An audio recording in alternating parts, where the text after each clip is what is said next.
Welcome to the Adult Table, a podcast where we sit down with people in the SACE and our STEM community.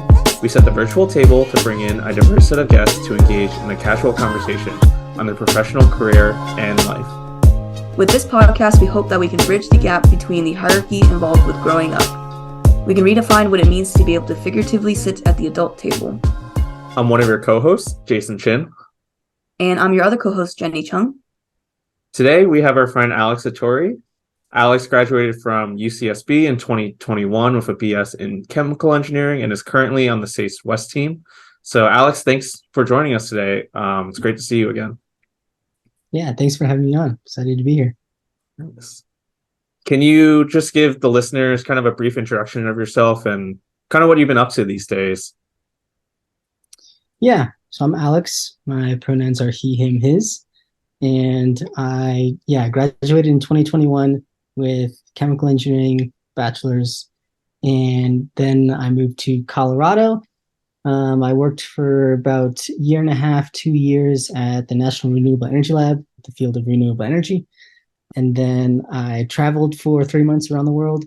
And now I am currently living in Tahoe for this winter, and I'm being a ski bum. So this is, even though I'm in the US, I still consider that like another leg of my like travels. And I intend to do another like 12 to 18 months of travel is what I have saved up for.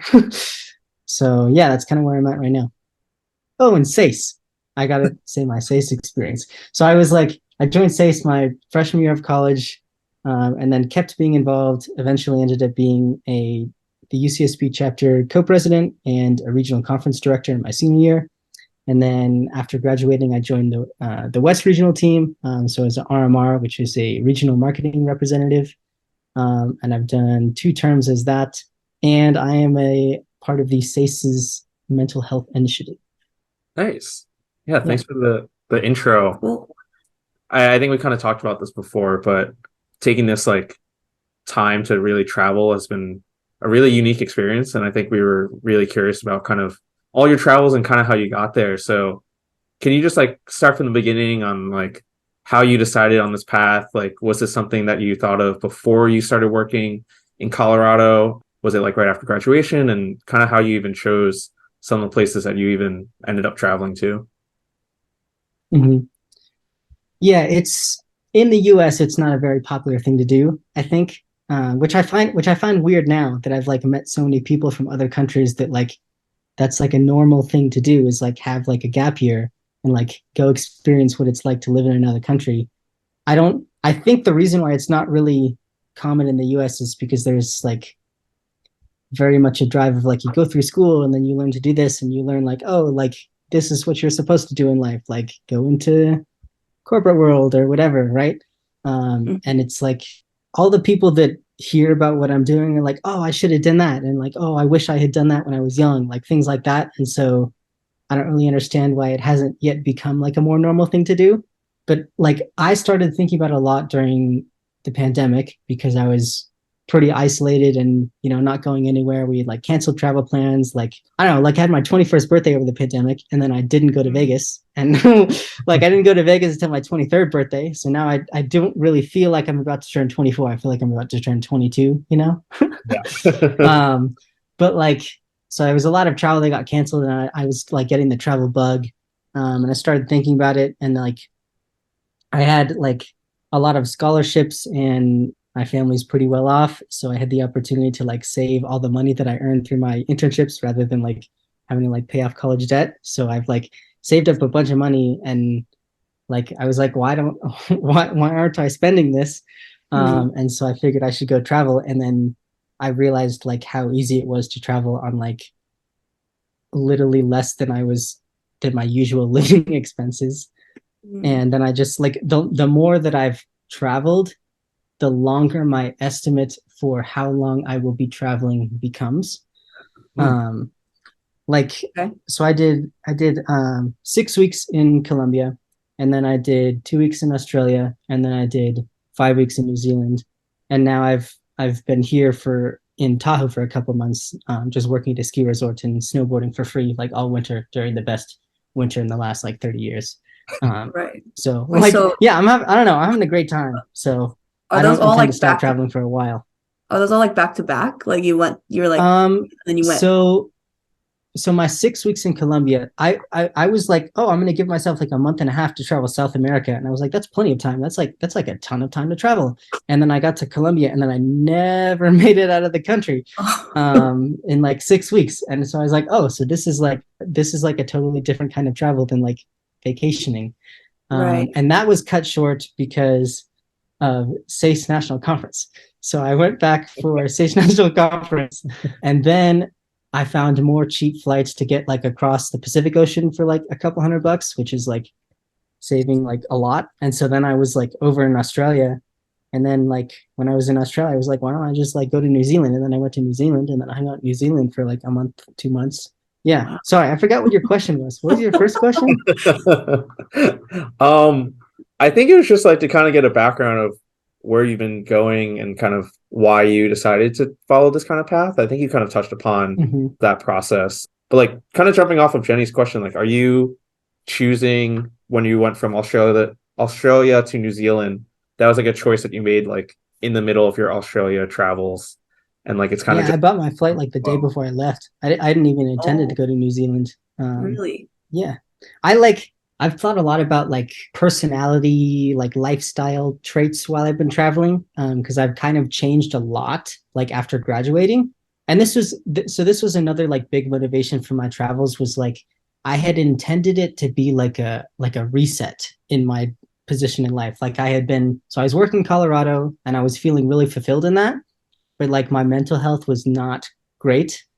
And I saw like travel as a way, or like a gap year as a way to like kind of have a reset and like get back in tune with myself, and then like go back to like working and be like, okay, then I'm ready to like do this. And I went through 5 or 6 months of therapy, and then I became not depressed anymore. And then like I hadn't even started traveling yet, and I was like, oh, so well, I had planned to travel so I could like figure myself out, but now I already figured myself out without traveling, and well, I might as well still go. And then I went, and then I really really loved it, and then I'm just like constantly planning more trips now, but like not really like planning like, oh, I'll go to this country like sometime in the next 3 to 6 months, and then like Oh, the month before I go, I'll be like, oh, maybe I'll go to this one instead, and then I buy a flight. wow. Yeah. So you're really just like free form, like you don't have a set itinerary or like set things that you Yeah. want to do. You're kind of just like, and okay. and I think that that is very much like a result of how I lived the first part of my life. Like I say phase one of my life is like up until college graduation, because like that whole time I had a very like given focus of like how like I was very structured, I was very planned. My personality type was ISFJA. I was a defender, very planned. I did like everything I did was pretty much like for the end goal of like having a good college degree. Like that was Mhm. the end image on my mind. And then I got that, and then I was like, oh, so now I work.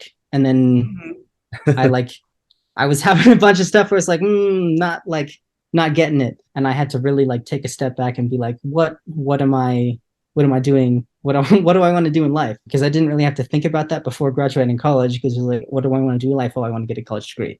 Like that's what the Okay. whole like US education and parents and everything was like, oh, like this is what you should be going for. And like that was a very external thing where I didn't really have to think about what I wanted. And Mhm. then post grad, it's like you have to was very my I had to realize how to have an internal goal in life rather than something from an external stimulus. And then it also like I went through a big personality shift from like being someone who's very planned to someone who's more spontaneous, and that came out a lot in the way that I started traveling. Yeah, like I became on the 16 personality test, I went from an ISFJA defender to an ISFPA adventurer. Wow. So, and that like very much came out in how I traveled. Yeah. Interesting. So when you were like starting college and like going on that path, where was it, did you feel like you needed, like, how did you choose your degree? And like, was it like based on pressures from like everywhere else? You're like, oh, I have to study engineering or something. Was it from your parents or something like that, or from how you grew up? And then how has that shifted now? Like, what is your view now that you're like just Yeah. doing whatever you desire? So I've always been pretty self-motivated. Mm. like my parents are the ones that told me to like stop studying and like go outside.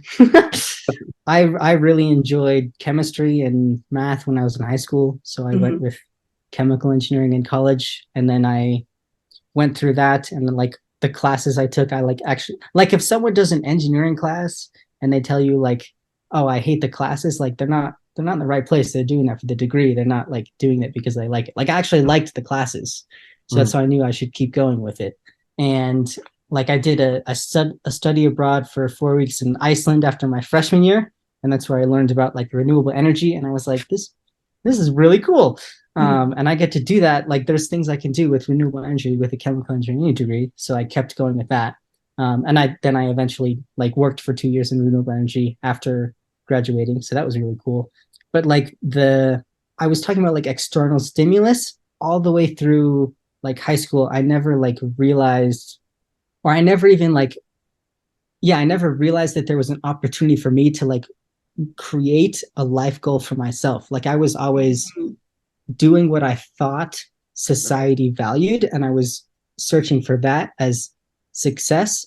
And I didn't really understand like how to value things yet. And I didn't understand that I could change that perception in my mind of like how I value things. So I had to realize that that was possible after I graduated when I got into like this mental health rut where I was like, what am I doing? And what do I want to do in life? And I had to really realize that. Yeah. Nice. I feel like you really like articulated that very well. I think Jenny and I have had like similar conversations where like you're going in high school and it Mm-hmm. seemingly like not many options around. Like, yes, you could kind of choose different activities outside, but you're really like on this path, and maybe college is something that is not the same structured path as everyone, but at least like for SACE, that's obviously kind of where a lot of people meet. And that's kind of Mm-hmm. that opening after college is like a really weird time to like start being on your own and like making individual decisions or independent decisions. Yeah. And it's just cool to see that that's kind of like paid off for you in that fact. I'm curious, like you mentioned, like your study abroad in Iceland. Like, can you talk a little more about some of the differences that you can point out of like your viewpoint on like traveling when you were doing study abroad? That's like when you were just a freshman. Maybe that was like earlier on, or that was earlier on versus like your travels now. Like, what kind of like shifted there? Yeah. So I like when I hear travel, I really like I've had like three different kinds of travel in my life. Like there's vacations, which I think is what most people think of as travel. There was the study abroad in Iceland, which like pretty much was a vacation, other than the fact that there was, a 3 hours, 3 or 4 hours, 6 days a week class in the morning. Like it was a 4 week program through UC Davis that I went to Iceland with. And it was, yeah, 4 weeks in Iceland over the summer, 3 to 4 hours of classes in the morning, 6 days a week. And other than that, it was basically vacation. And it was like hanging out with the other 30 or so people that were in that program. And they were all from like different UC schools. And so that was kind of an experience on its own. But the travel that I'm doing right now is very distinct. Like if I was vacationing for 3 months, I'd be exhausted. Like I couldn't take that. That'd be horrible. Like I cannot do that. Um, which like you hear someone say that and you're like, what do you mean? Like you can't vacation for a long time? Like that sounds great, but like no, like I can't do that. My first 2 weeks that I was in Colombia, I flew into Bogota and I checked into a hostel and I was like, all right, I guess I gotta like figure out what I'm doing now. And I just like talked to people and I was like practicing Spanish. And the first 2 weeks I was there, I went on like, I don't know, like 3 or 4 day trips or something. But like most of the time, I just like hung out at the hostel, talked to people, and played Uno. And like that was great. Like that was one of the best times ever. And people like, what do you mean? Like you were in Colombia. Why didn't you like do all this stuff? I was like, well, that would just exhaust me. Like I pretty much do like a half day of activities, and then the next day I do nothing, and then the next day I do like a half day of activities, and then the next day I do nothing. Mm. And that's kind of the travel style I'm doing right now. And I make a very conscious effort to like stay away from like touristy things, because the the people that you meet there are there to vacation, and a lot of times they're there to like party and like have fun, and like not that I'm not there to have fun, but that's not really, I'm going somewhere with the intent to live life like I would live life here, which isn't like, doing something super cool vacationy every day. I'm trying to learn what it's like to live in another country. I'm trying to actually like talk to and meet local people and other travelers, and I'm trying to like learn all the like different cultural aspects and things about a country when I'm there, rather than just like go to the bars and the clubs and like do touristy stuff. Yeah, which is it's a very different experience than anything I've done before. And like that first 2 weeks I was in Bogota, like I immediately got hooked. I was like, this is like nothing else is like this. Like why isn't everyone doing this? And I just like, yeah, I love it. Yeah. Nice. And like there's so many places, and being from the US, like it's kind of a privilege because the US dollar goes a long way. That's true.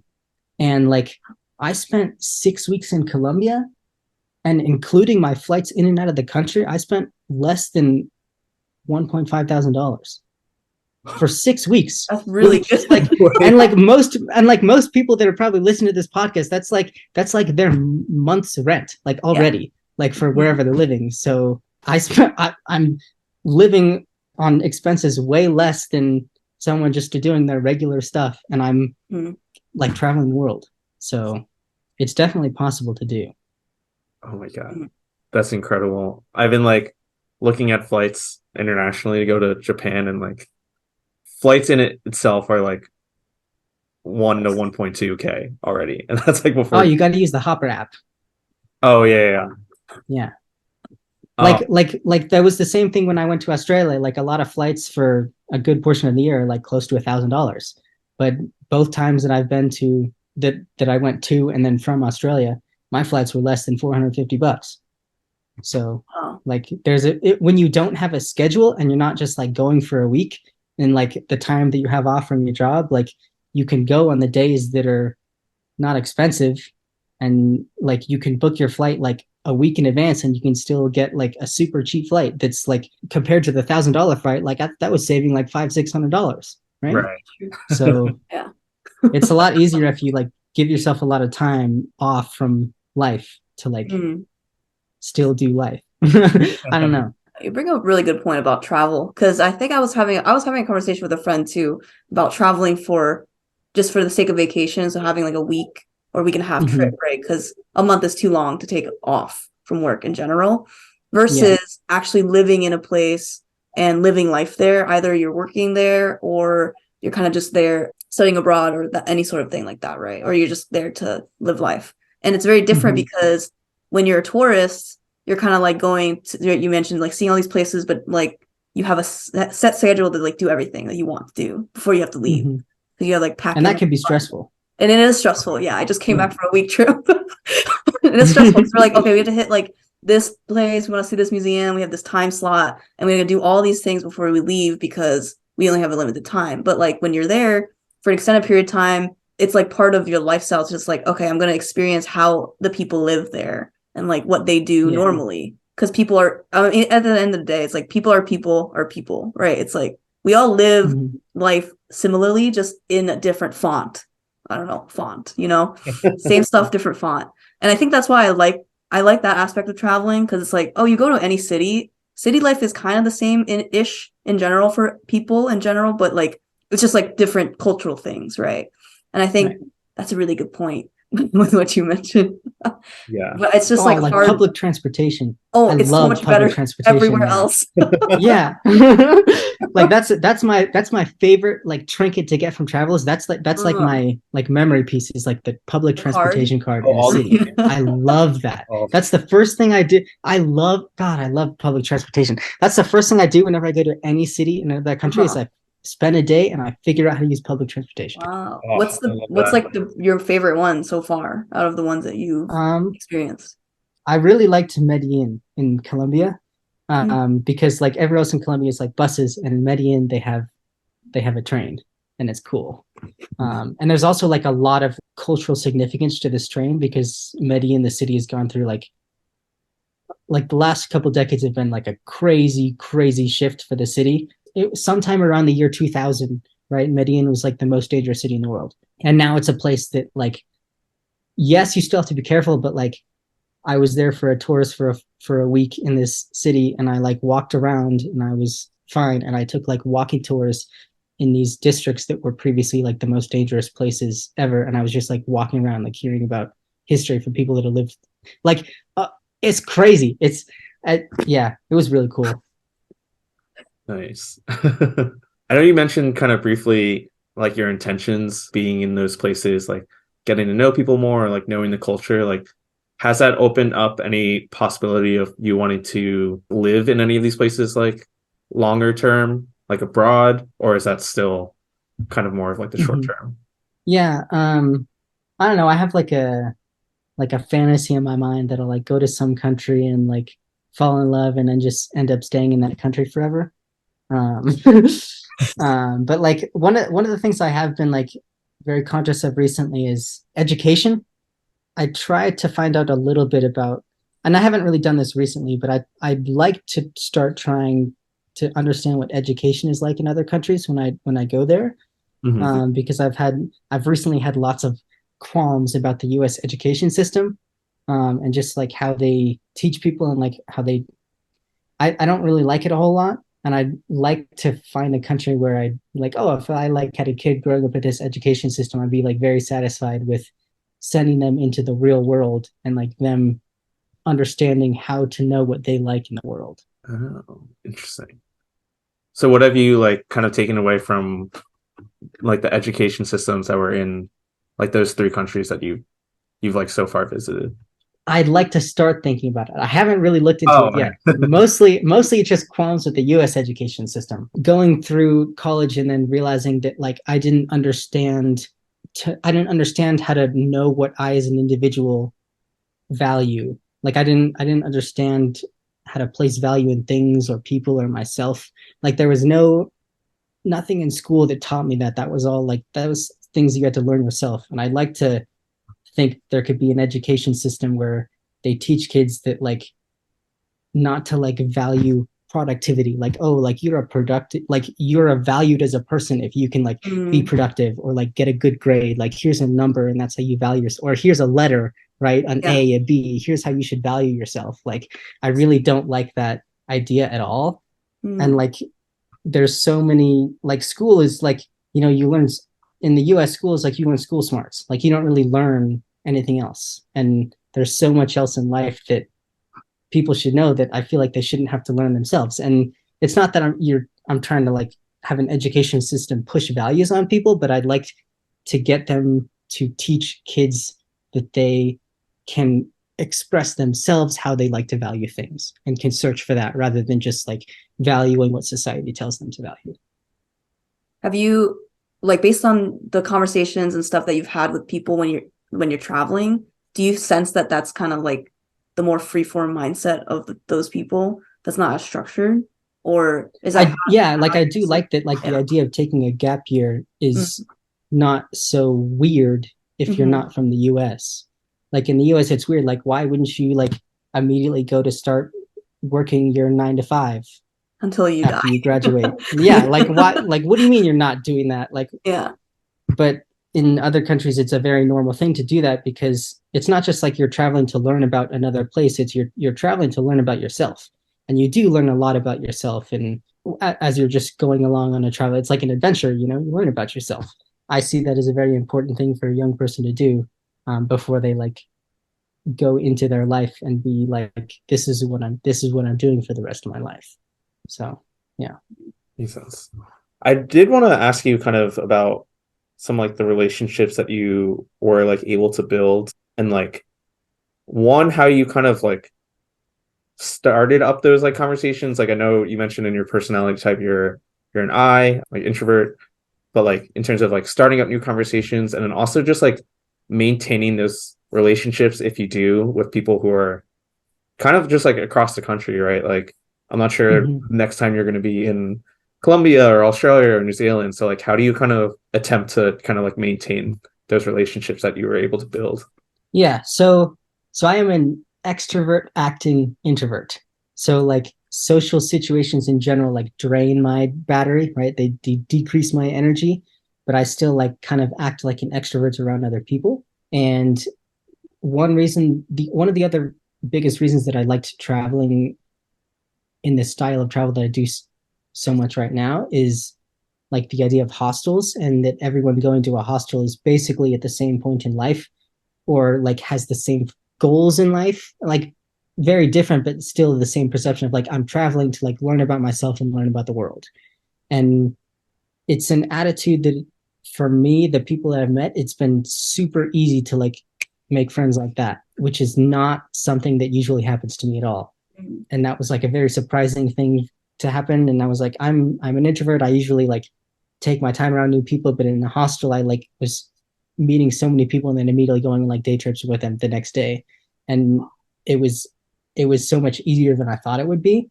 And like for the people that you like, there's some people that like, you know, you meet them, you do a couple of things with them, and then you kind of like go on your way. Or like a lot of people traveling in a country will like kind of go along the same path. You'd be like, you'll meet them in another city, be like, hey, I met you at blah blah blah hostel. And then like people that you'll like meet for a couple days at a time, you might get an Instagram, and then you'll like start following their travels.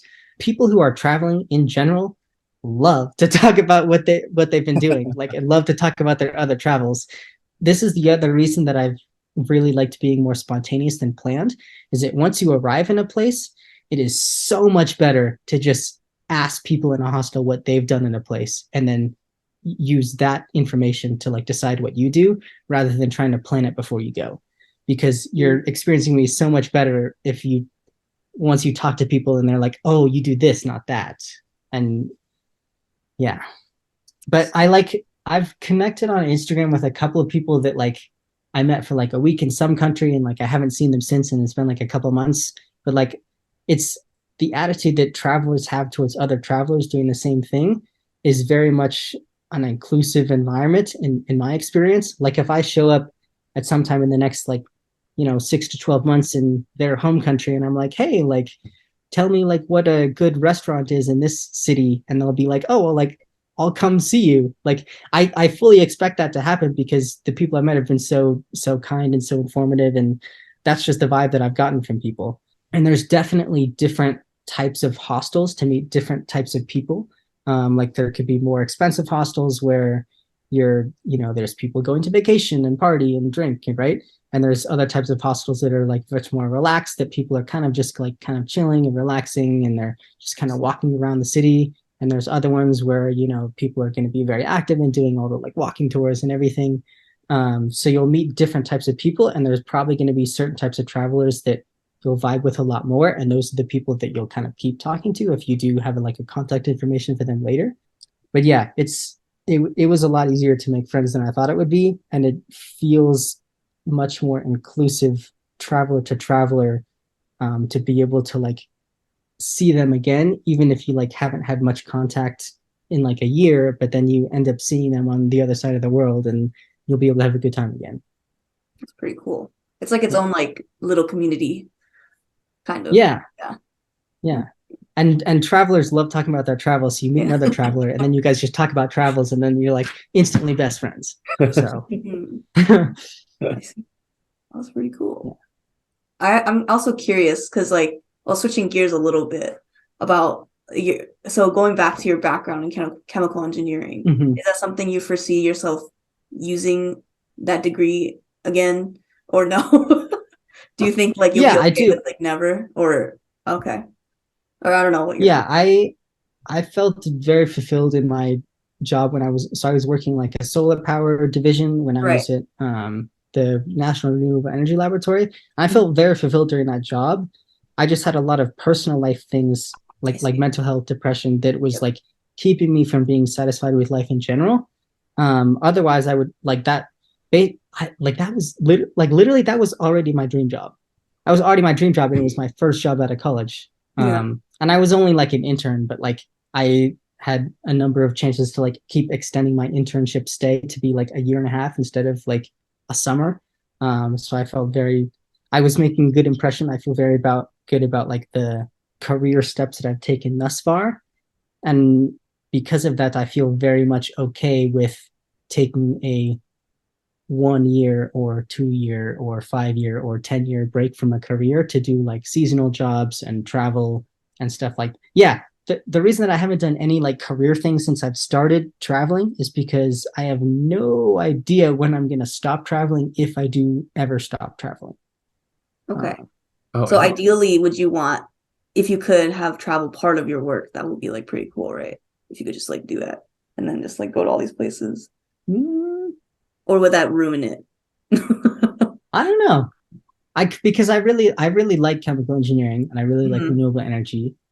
And I guess if there was a job that allowed me to do that and travel, like, yeah, that would be really cool. But I haven't really felt that yet. Because it's Mhm. also that like at this point in my life, I'm okay with being like a nomad. But Mhm. I feel like if I was in like a job, I'd want to be able to give myself the opportunity to become like very much best friends with people or like find a partner, and I'd want to be settled in a place I see. to be able to allow that opportunity to happen. Hmm.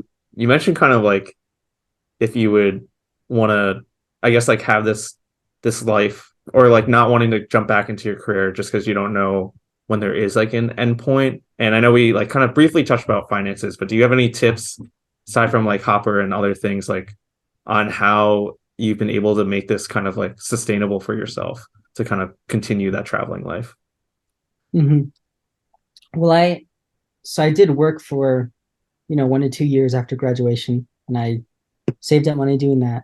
I've never really been a big spender, so I when I started traveling, I had a big nest egg to start with, and then this winter I started working at a ski resort to get free snowboarding. Mhm. And like I was just going to do that for like a month, and then I really liked the people here, and then I stayed for two months, and then now I've stayed for 3 months, and now I'm like, well, maybe I should stay a fourth month because like it's still winter up here. It is Like still it's still winter. winter. Yeah.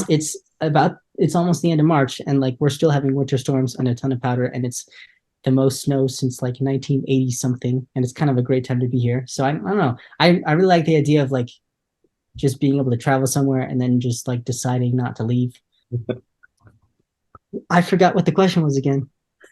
Oh, just in terms of like financial tips on Financial, this right. kind of sustainable. Um, I did have like a budgeting app while I was traveling, so I very much kept track of like all of the aspects that I was spending money on, and I used the Hopper app for like travel and planes because that's a very big cost. Hostels in Colombia are like $7 a night, so like depending on the place you go to, you need to have a very different budget. Like if you're going to a place like in Southeast Asia versus South America and Central America, and then on the flip side of that, like Australia and Europe, like you're looking at very different price ranges for things there. Like for hostel style travel, like more less well off places of the world, it's easier to do like $30 a day. And then places like Europe and Australia, it's easy to get closer to like $100 a day. And so those are very different like budgeting styles. If you think about like a long-term travel versus like traveling in a country for like a week and then going home, more than half your cost for the shorter trip is probably going to be a plane ride. Versus the longer trip, if you think about the percentage of the cost that's like a plane ride, it's a much smaller portion. Mm. So there's like smart ways to do that. But like seasonal jobs and like working while you're traveling is also very possible in a lot of places. Like Australia and New Zealand have like huge labor shortages, and it's easy to get like a 1 year worker visas. It's called the like worker and holiday visa or something like that. And it's super easy to just be like, come to some city and then you get a job and you work there for a little while, and you go to another city and you get a job and you work there for a little while. So there's a lot of things that make it very easy to do that. I haven't done this very much, but it's also super easy to travel on a way lower budget than the numbers I mentioned earlier.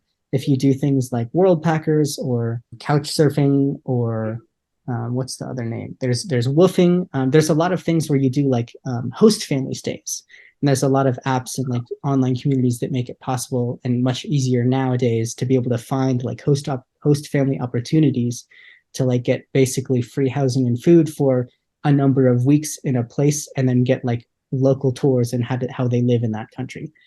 So Mhm. you can either go like hostel route or like host family route, and those are like very different budgeting options as well. So based upon how much you've saved, you can kind of give yourself a different style budget. I have the same amount saved up now that I did when I started traveling because I'd worked at a ski resort over the winter. Uh-huh. So that was getting money. Yeah. So you said you started working at the ski resort because you just wanted to snowboard, Yeah, essentially. snowboarding is an expensive sport. It So is you really work at a ski expensive, yeah. resort, you go for free for the whole season. Oh, that's pretty So cool. So you're like yeah, working and then you're like, okay, I'm gonna go. Yeah. I'm off. Yeah, if you work at a ski resort, work in rentals. Rentals is the best place to be because you work in the morning when people need rentals, and you work in Right. the afternoon when people turn in rentals. And then in the middle of the day, you can take a long lunch and go ride. Oh. So yeah. Yeah. Did you start snowboarding when you were like younger? Is that how you got into it? I started skiing when I was like 4 or 5, and then I switched to snowboarding when I was like 12 or 13. Oh, So I've okay. been snowboarding for the last decade. Wow. Yeah. But you can do that do you do that in other countries? Have you tried going to or like trying to I ski? have not yet because when I Okay. travel to another country, I bring a single backpack. Mm, Oh wow. If I was doing like a Europe trip in the future and I was doing it during winter, I might choose to have it be like a focus on snowboarding, and I mhm. would like, bring my snowboard with me, or like look up like rentals in places, how expensive they are. And then kind of make that like a ski focused trip. Like typically when I'm traveling, like I'll have like kind of like a focus for this trip. Like I'll be like, oh, I'm going for food. Like, oh, I'm going for language or culture, right? I'm trying to learn about a specific type of thing. Or like Right. if I was doing a Europe trip, I might, yeah, maybe in the future I'll do like a snowboard focused trip. Oh, okay. It's fun. Yeah. But then like it's a lot tougher to travel with only a single backpack because you're Yeah. going in winter instead of summer, and your That's clothes true take up a too. lot more space. Yeah. Yeah. So Gotcha. you carry a single backpack that just has Yeah, all I your carry. necessities. Yeah. This. What's, Oh, I don't have it with me right now. yeah, what's But what I do have. you Yeah. so what is your typical like item list? Like what do you have in there? Ooh, great question. Yeah. So okay, I can like give you an item list, but it's like anyone who listens to this who is like looking for information or advice on a travel pack is still going to overpack when they go themselves. Like you have to go once and then realize like, oh, I packed triple the amount that I needed. And then Right. the next time you go, you'd be like, yeah, I only need a backpack. There's so many things that you think you need, and you're like, oh, like I never use that, or if I need that, I will buy it at a gas station. Is that how Like you it's not. started? You're like, oh, you pack too much, and then you slowly decrease over time. You're like, okay, like I Yeah, could I without pack this less and stuff. less every time I go. Yeah. And like if you really want to do like the prep work to like what am I supposed to pack, then like there's a lot of really good like backpacker blogs, like backpacker travel blogs you can look into, and you'll get a lot of good information there. Yeah, but also to some extent it's a lot of personal preference on what you pack. That's true.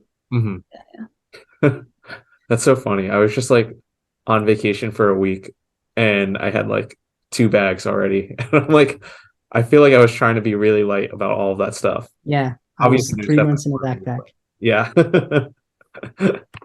I know we're kind of cutting short on time. We did kind of want to pivot to a quick rapid fire section before kind of closing out the episode. But on the bright side, we are going to be seeing Alex again next month for another episode, kind of focused on his time in the mental health initiative and kind of just in tune for Mental Health Awareness Month in May, right? Okay. Yep.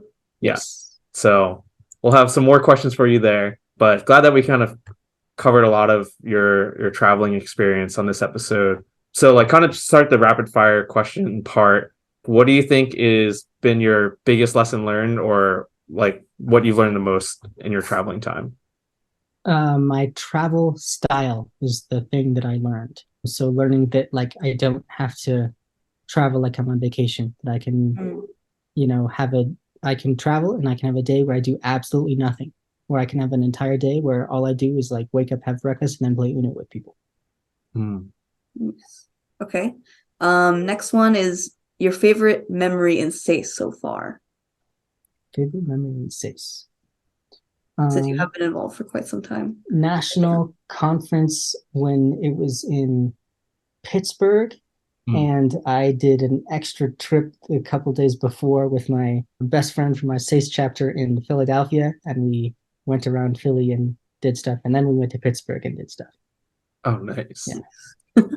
Yeah. I very much enjoy the times where you can like actually see and hang out with people that you've seen and met online only, and then you see them at conference and you're like, I know you, but I've never actually seen you before.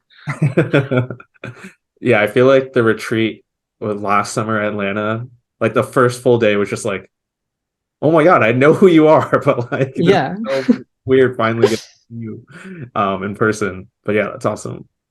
Okay, next one. What is your favorite pastime when you're like on a plane or maybe even like a train or something like that? Music. I've gotten very, very into music recently. Mm. Like, what do you listen to? Specifically Spotify blends. Spotify Oh, blends are a lot of fun. oh, like with someone else, right? Yeah, you can Yeah. like Spotify will automatically create a playlist with music that you have in common. Mm-hmm. Yeah. Oh, I did not know that was the thing. That's Yeah, it's like a new feature. mm. Yeah. Let's see. Something that made you happy recently. I have a crush on someone. Yep. Hmm. Nothing more said about that.